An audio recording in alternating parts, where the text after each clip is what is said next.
Assalamu alaikum everybody. How you all are? You all are a directress, and as for Ma'am Mandy Mahmood, the topic is about you. The very first thing that we have to look, we have to search, that is ourselves. But unfortunately, we start changing the others. It is not possible. Not at all. You can't change anybody unless and until you change yourself. And many years before, Dr. Maria Montessori has given this formula to all of us, to all the educationists, to please change yourself first. Bring the goodness within you first. Bring the qualities within you first. And there is no need for you to yell, shout upon the little creatures around you for the discipline, for the manner, for the etiquettes. We are moving on the wrong path. Actually, the way which we adapt in our life for character building of a little creature, of a little angel, is not the right way. Dr. Maria Montessori called the ladies who is dealing the little angel not as a teacher. There is a difference between the teacher and the directress. And we should know the difference very well. There is a very thin line between the teacher and the directress. But you need to understand very deeply that what are the qualities required to become a good directress. Only having a diploma is not enough to make you good directress. You need to have all the qualities within us. We are human, the errors are there, but there must be a mind which always search first his or her own, then point out others. Never put the pointer towards other before searching yourself. The very first thing that the directress, the word directress, I need your please deep concentration to understand the things, because without having all that thing, you may not able to provide a flourish environment, to give the flourish environment to the child. That which is needed and said by Dr. Maria Montessori, right? There is something that is already hidden within the child. The child is full of enigma, mystery. That is said by Dr. Maria Montessori. And every quality is there within the child. One has to look at it. One has to polish that area. The working automatically start coming out from the child. You never force anyone for any work. Everybody does work on his own pace, on his own style. As I said in my first lecture, that you all are ladies, except the one gentleman here. And from internal and external, you all are same. But even after having all that similarities, you all are different, because the mind, the thinking, the approach, the mentality. And you cannot by force change the mentality of anybody. You can't. And that's what we are trying to do in our houses or in the prepared environment. That we want to change the child. We want to bring the goodness. For what you people are doing? Can anybody tell me whatever you are doing for what? All of you are saying for the goodness, for the knowledge. But the method which you follow, which you adapt for bringing the goodness in the personality of someone, don't you think is not the right way?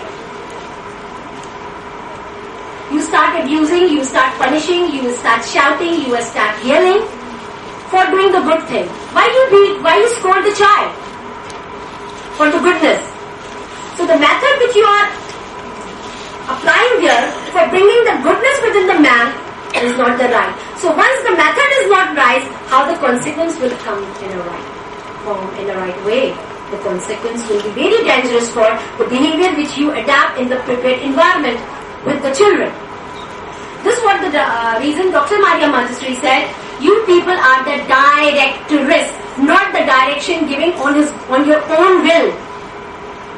Actually, we feel that we are the directors and we are going to say now point number 1, this, and you have to do accordingly. Point number 2, this, you have to do accordingly. We start giving the direction as per the discipline, the manner which are designed by ourselves. मेरी बात समझ आ रही है? हम एक कानून बना लेते हैं ना, बस उसको मानना है. You have to follow it strictly. And those who are not following it is a bad man, is a bad child. So Dr. Maria Montessori said to the adult, excuse me, stop. Don't force the child. Try to understand the child. Read the child. Drive the internal power of the child. There is one power that is called hormone. That is the internal desire of the child. That is the terminology used by Dr. Maria Montessori. Hormone means there is some internal desire which is called hormone. And the nebula is another power that brings the attractions in the environment towards some certain element. And with the help of will, outstanding with this behavior. So the result will never come with this behavior of us. So the directress means to direct the internal energies of the child, and Ma'am Meher will tell about the prepared environment, that what are the qualities of the prepared environment and accordingly how you have to prepare that environment. Yes.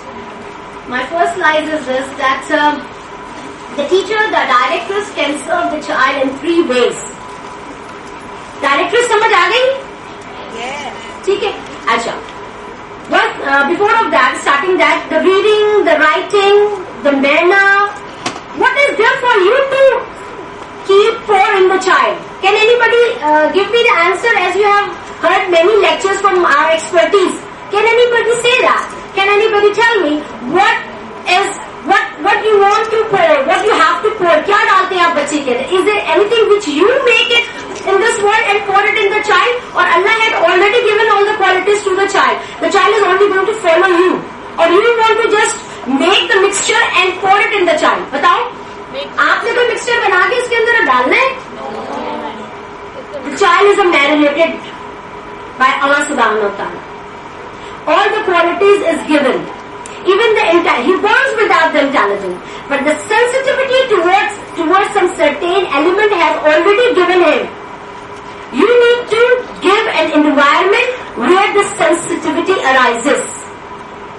If you are not able to arrange that environment, then that sensitivity becomes dull, faded, and then dull and die. You don't have to give anything to the child. All the qualities is already exist within the personality of this. A directress can take care, serve to the child in the prepared environment, that is caretaker, facilitator, and observer. Yes, next please. You understood the first lecture, now a short, interesting lecture.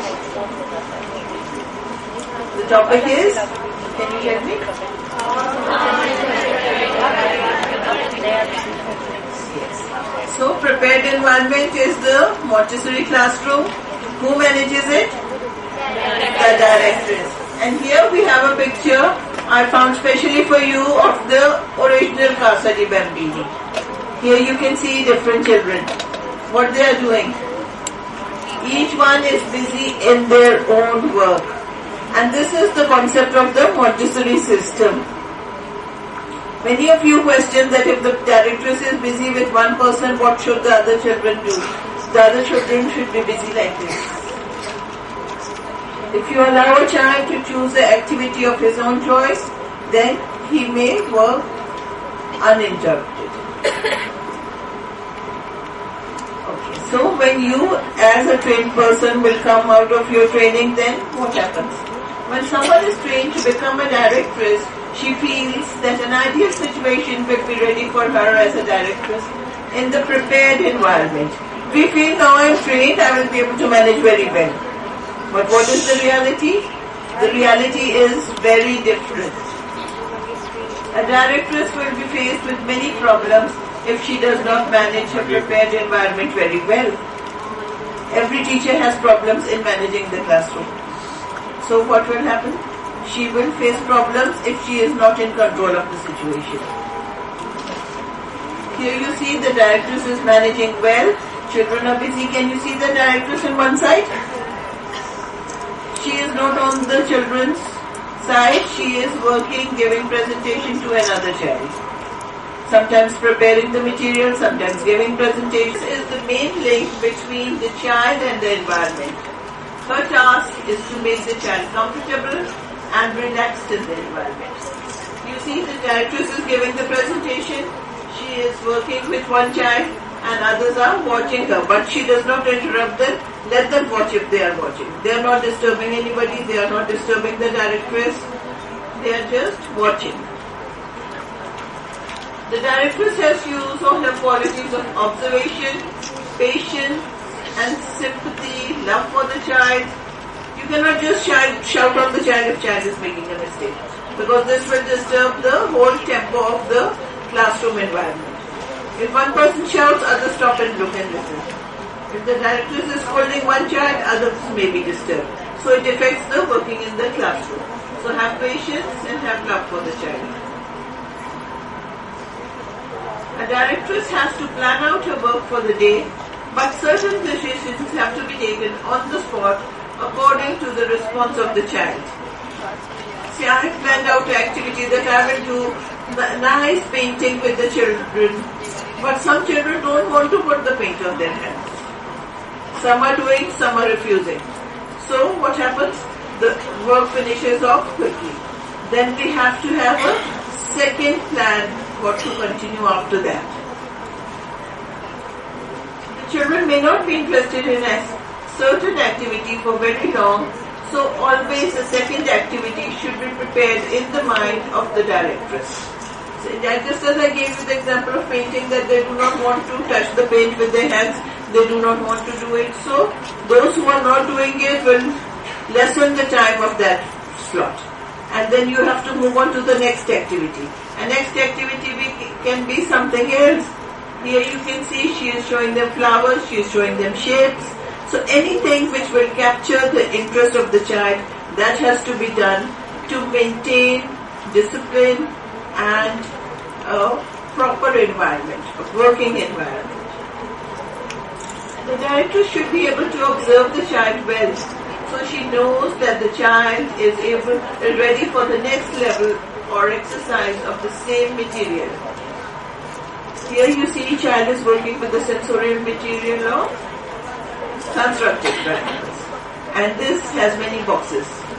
5 boxes? So if you give the presentation and then you watch how well the child is doing it. You can show the next exercise.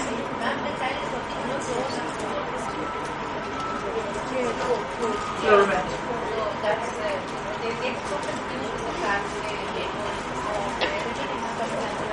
Actually, it depends on not the child, the working space you have in the environment. Sometimes we have limited tables and this requires proper place. So we lay out a floor mat and that fixes the working space. There is no fixed rule that it has to be done on the table. For our convenience, for our easiness, we do it on the table, but it is equally allowed on the floor. So the point here was that to maintain discipline and order in the environment, you have to observe what the child is doing, how much the child has covered, is the child ready for the next level. Because if we just give one presentation and give a pause, the child will not be able to pick up more and he will become restless. When children have completed working, guide them to put the material to its place. Always encourage the child from the very beginning that we have to put the material back to its place. There should be the time and the initiative that I have to return the material back to its place. Because in the Montessori system, there is a place for everything. In the Montessori environment, there is a place for everything and everything in its place.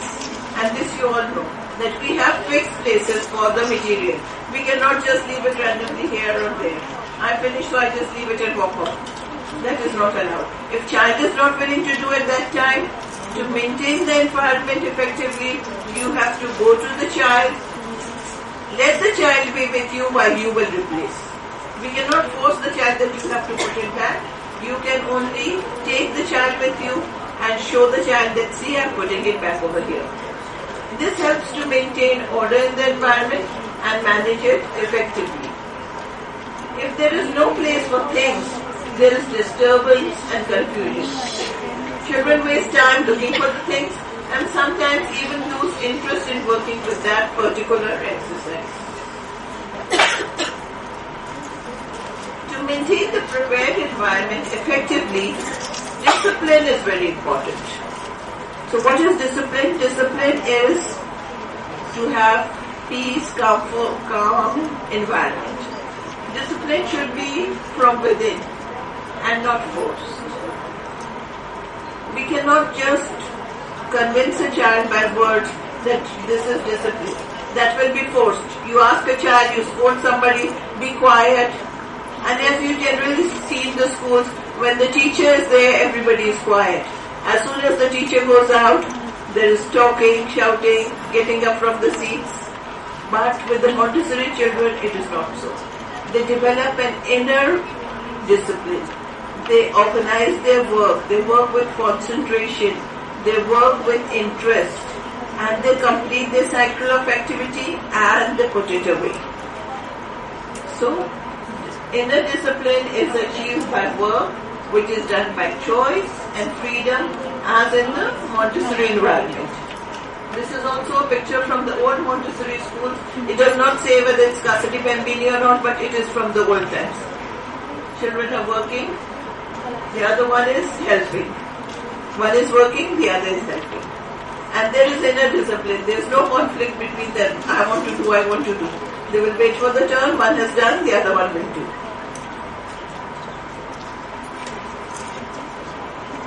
This is the quotation, interesting about the discipline. Discipline is the bridge between goals and accomplishment. When you have to achieve something, you have to go through an inner discipline. Inner discipline will help you achieve your targets. To maintain the environment effectively, we have to avoid negative correction. Negative correction is to stop the child by pressure. Do not scold the child. Do not be harsh or angry with the child. Scolding is not only the words, but sometimes your actions also. You hold the child harshly. You treat the child in such a way that it disturbs the child mentally. So that is also negative correction. Never nag a child by saying, don't do this. This will leave a negative impact on the child. Child is small, adults are big. So when the child is under pressure, child will not refuse to you at that time. But there is a personality development which is shattered at that stage. Child does not continue so smoothly. You're working nicely and I keep telling you, again it's not done nicely, try again, do it again, this is not the way I showed you. So what happens? Back of the mind you start developing a negative feeling. And as child is in the growing age, it will leave an imprint on the personality. It affects the personality development. Criticism and blame do not help. They confuse and lead a child to give up his work. If I keep objecting to your activity, you as students, you are doing some work, and every time I tell you, this is wrong, this is not up to the mark, do it again, then after some time what happens? You want to give it up. You don't want to do. Leave it, I'll not do. Every time I'm doing it again and again, she's coming and saying this is wrong. They give it up.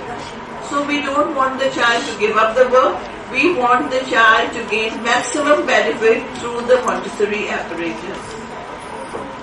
The best way to maintain the prepared environment is to keep the children busy all the time. So there is no time to misbehave. See, if you are busy, you do not look around what others do. Otherwise, children are not interested. See, if I make you sit and I keep on talking all the time, then after some time you get restless, even as adults. So child is in the sensitive period for movement. Child does not want to just sit and listen to the adults. Child wants activity. They want to do the things themselves. They want you to show them how to do things, and they will do in the same way. To keep the children busy and interested in their activities, the directress needs to plan out her work. So you cannot just come in the prepared environment or the class and tell the child, okay, pick up your work. We have to plan out things for the child. They are doing the material work, but there are times such as the circle time or the group time where the children are all seated together, and that is the time the directress has to manage very effectively. She has to capture the interest of the child, and for that she has to plan out her work. The directress should maintain a planner of activities for each day and plan out 20 minutes extra work in case the work of the planner finishes early. See, I have planned out that I will do this in the first circle time, then I'll give the children time to work. They will work independently. We will take them out. They can play in the garden. But suddenly the weather is not good.